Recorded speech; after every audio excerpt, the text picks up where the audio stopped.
Greetings, Japan fans. In today's show, we're going to look at some of the tensions which run through leadership.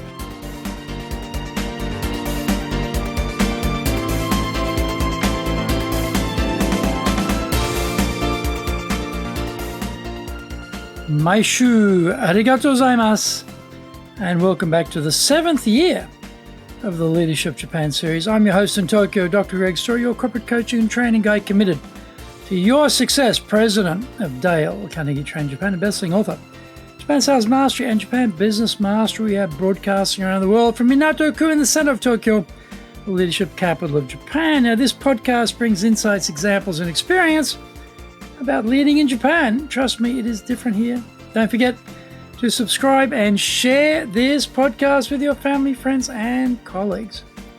We are not being sponsored by Libsyn, but we value your privacy, which is why we have our podcasts hosted by Libsyn.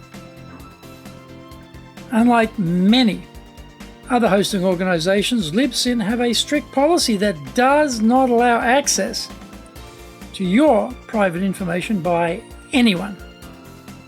Here is our daily podcast lineup on iTunes. Mondays, Cutting Edge Japan Business Show. Tuesday, the Presentation Japan series. Every second Tuesday, the Business Touches in no Oshie Show. Wednesdays, the Sales Japan series. Thursdays, the Leadership Japan series. And every second Thursday, the Business Supuro Podcasto. Fridays, the Japan Business Mastery Show. And Sundays, Japan's top business interviews. Before we get going, today's handy Japanese phrase is sounds good. Ii ne. Ii ne. Ii ne. Why don't we go to Italian for lunch today? Ii ne. Ii ne. Ii ne. Why don't we go play golf this weekend? Ii ne. Ii ne. Ii ne. That sounds good. Yeah, good. Good. Hey, let's get together after work and have a few drinks. Ii ne. Ii ne. Ii ne. Ii ne. Ii ne. This is episode number 387. And today we are talking about the leadership equation. I remember reading once about a president reflecting on the cost controls he had instituted inside the organization. The industry had emerged from recession, and even though the economy and the company had recovered, he had forgotten to ease the strict controls he had instituted to protect the company. COVID-19 has forced many of us to institute strict controls in order to survive the business disruption caused by the virus. When should we release some of these stringent controls? This is a tricky subject at any time, but it becomes more pungent when you are coming out of a long tunnel. As Winston Churchill once remarked, if you're going through hell, keep going.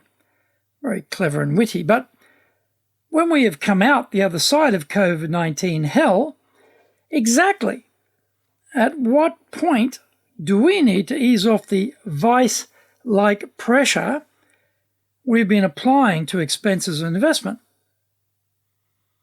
In any business, there is always tension around a couple of staples. Control and innovation seem to be in contradiction. Compliance, regulations, controls are there to protect the business. Systems have to work at scale regardless of who is employed in the business.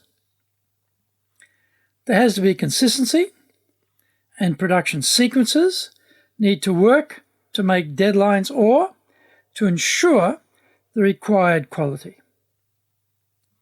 When I was working in retail banking, there were so many regulations and audits regarding what we were doing.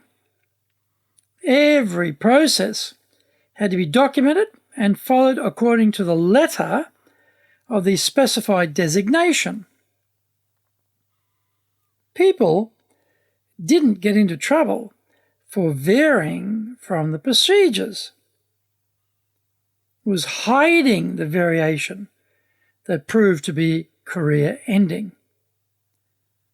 They were too scared to admit they had not followed the procedures and so tried to hide the fact away. Unfortunately, that doesn't work. And at some point, it all comes rolling out and rolls right over the top of the individual, and they are summarily fired for hiding the offence. On the other hand, we want people to be innovative. We know the danger of groupthink and also of being left behind by more creative rivals. Staff, witnessing the career-ending variances from the established tried-and-true methods, are not much induced to try new stuff. How do we get innovation when we have the system tied down so tight there is no room for mistakes? Find out more when we come back from the break.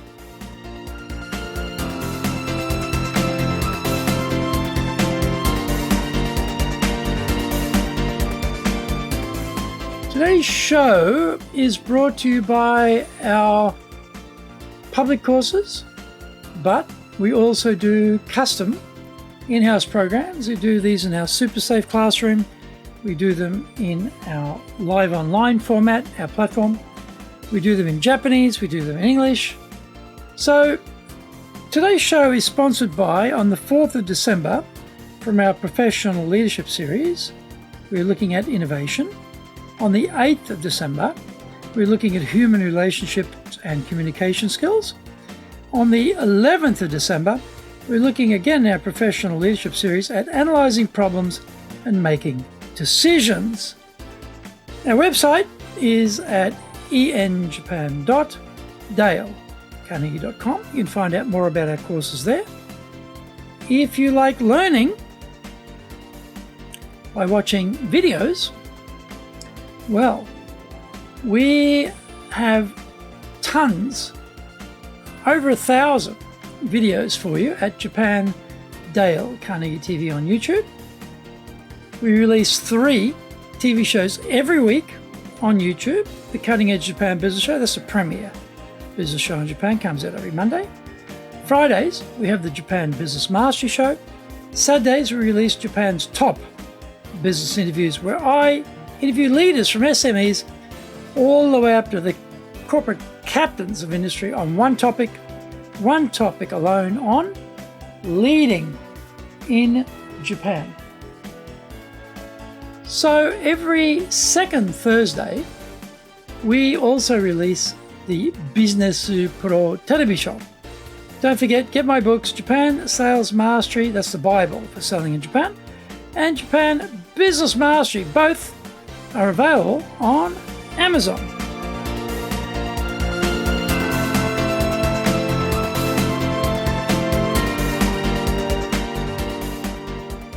Welcome back.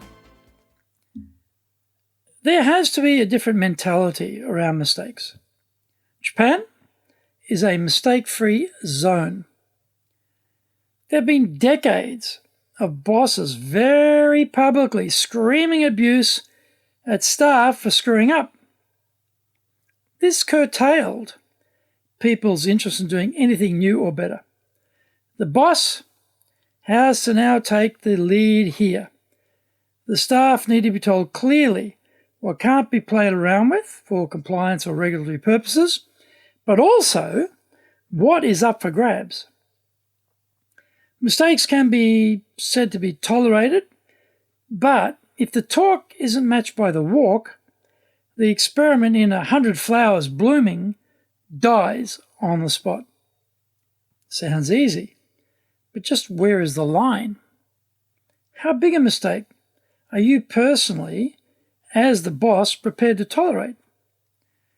When Lee Iacocca called in one of his marketing executives at Chrysler Following a major failure on a new model launch, that executive was expecting to be fired. To his amazement, Iacocca said, "Fire you? We just spent millions educating you. Can you be like that?" We set the temperature for innovation by how much we celebrate the learnings from failures. We might not be as big-minded about losing millions like Lee Baby was, but still, there will be opportunities to demonstrate that we never fail because we always learn. We are going to come out of COVID-19 in 2021. So although we can't set a specific date to loosen the controls, we still need to set a date to remind ourselves that we need to reevaluate where we are in the business cycle.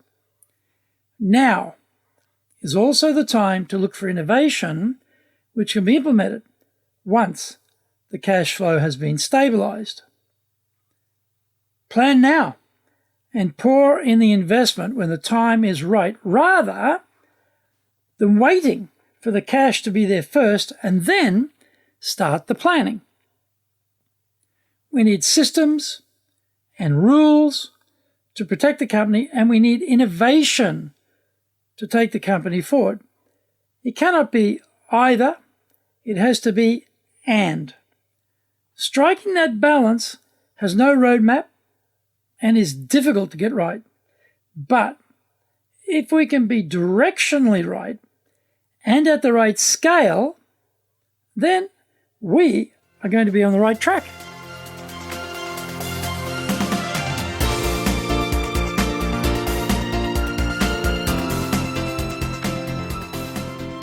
Thank you for joining the Leadership Japan series. If you found the program useful, and tell your family, friends, and colleagues. Don't forget to subscribe and share this podcast. Contact me at greg.story@dalecarnegie.com. Go to our website, enjapan.dalecarnegie.com. Until the next episode, take what you thought valuable, put it into action, because idea application is what makes winners winners.